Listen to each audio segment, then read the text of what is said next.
The Queen Mother told the Queen when she was very young to be brave.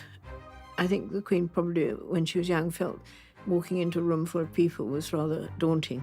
What you're trying to do is you're trying to get a broad historical canvas.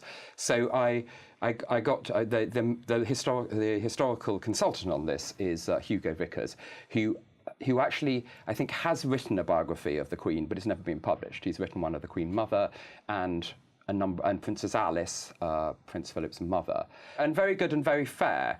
I mean, he hasn't got an axe to grind, and was very, very generous with his time, his information, his contacts. And what he did was he helped me to be able to posit, because we had to break this up into eight episodes. So it was fairly clear it was each decade, but things don't quite happen like that. You wanted a narrative arc for each of the episodes, so they don't actually always start exactly at the beginning of the decade. Maybe, so with the Thatcher years, you quite clearly want them to start when Thatcher happened, which was in '79.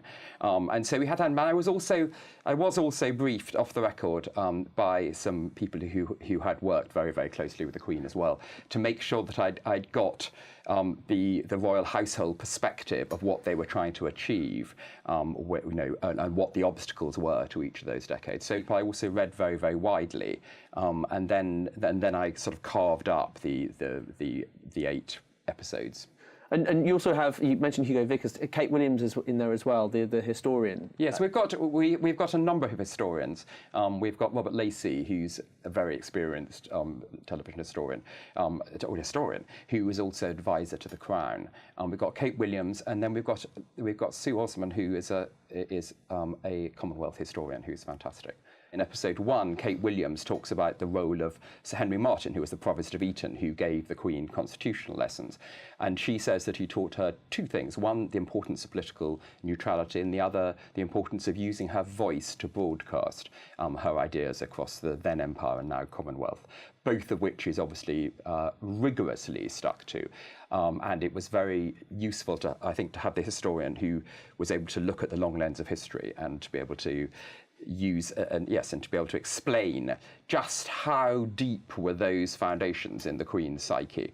However, if you really want to get close to understanding the Queen, her motivation, the battles that she had to go through, you do need people who have been actually close to her, people who have worked with her or know her, and that shows a human side, which I wanted very, very much to be able to have in this series, and we see it straight away. I mean, our programme 1 does have 3 people who are very close to the Queen in it, and I think they add enormously. And how was that for you then, interviewing these personal friends of the Queen? How did you find that, the experience? It was absolutely fantastic. There's one woman there called Mara Butter, who's a relation of Prince Philip's, and also a very long-standing friend of the Queen. She did swimming lessons with the Queen when she was a child. She was in the Girl Guides, the first Buckingham Palace Girl Guides group or something, but she can remember it like yesterday. She sat there and she describes her emotions when she heard Edward VIII give his abdication speech on the radio. I think she says in the programme, I lay there and I thought, what next? We have no king. And you could feel that emotion 80 years later in her voice. And that's an extraordinary thing. That is like touching history. That is the really thrilling thing about television, because it allows you, the viewer, to be able to share that historical experience, that extraordinary lived memory, in a way that no print can ever do, really.